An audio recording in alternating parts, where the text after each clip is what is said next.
நான் 18 வயசில் ரட்சிக்கப்பட்டேன். எனக்கு வசனம், பிரசங்கம், ஆவியானவர், சபை அப்படின்னா உசுருங்க. 18 வயசுல இருந்து இத்தனை வருஷம் வரைக்கும் ஒரு ஞாயிற்றுக்கிழமை ஆராதனை கூட நான் மிஸ் பண்ணதில்லைங்க. ஒரு ஞாயிற்றுக்கிழமை ஆராதனை. எனக்கு எதை செஞ்சாலும் நல்லா செய்யணும். பாடுனா நல்லா பாடணும், ஆராதிச்சா நல்லா ஆராதிக்கணும், ஊழியம் செஞ்சால் நல்ல ஊழியம் செய்யணும், பிரசங்கம் பண்ணால் நல்ல பிரசங்கம் பண்ணணும். ஏன்னா நம்ம ஆராதிக்கிறவர் நல்லவர். என்ன சர்ச்சில் இது ஒரு லூஸு அப்படின்னு சொல்லுவாங்க, இது ஒரு வசன லூஸ் அப்படி சொல்லுவாங்க.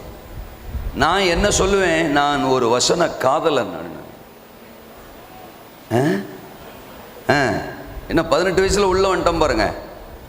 வேற எதையும் காதலிக்க முடியாது, தோத்துறோம். வேற எதையும் காதலிக்க தோணாது, தோத்துறோம். ஆண்டவரை லவ் பண்ண ஆரம்பிச்சிட்டோம் அப்படின்னா வேற எதையும் லவ் பண்ண தோணாது. எப்போ பார்த்தாலும் வசனம், பைபிள் கைமா தான் இருப்பேன். ஒரு மஞ்சப்பை, எங்கள் அப்பா ஒரு ஓட்ட சைக்கிள் கொடுத்துருந்தாரு. அந்த சைக்கிளில் ஒரு மஞ்சப்பை, அந்த மஞ்சப்பைக்குள்ளே பைபிள். தோத்துறோம். எங்கே நான் போனாலும் பைபிள் இல்லாமல் போவே மாட்டேன். அப்போவே என்னை ஆண்டவர் ஊழியத்துக்கு அழைச்சார். எங்கள் பாஸ்ட்டு போய் சொன்னேன்.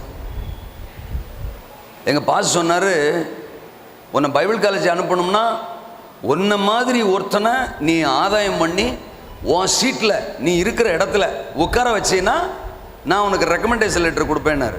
எப்படி பாருங்க, நான் பைபிள் காலேஜ் போகணும், அதுக்காக வேண்டிய ஒரு ஆத்மா வேணும், தோத்திரம் அப்படின்னு தனியும் ஆளாக கிளம்பிடுவேன். தெருக்களுக்குள்ளே போவேன், நானாக கத்துவேன். தெரு பிரசங்கன்னு எனக்கு உசுறு இன்னைக்கு வரைக்கும். ட்ராக்ஸ் எடுத்துப்பேன், பைபிளும் கைமா ட்ராக்ஸும் கைமா தான் சுற்றுவேன். ஒரு வருஷத்துக்குள்ள கர்த்தர் அந்த ஒரு ஆத்மாவை கொடுத்தாரு.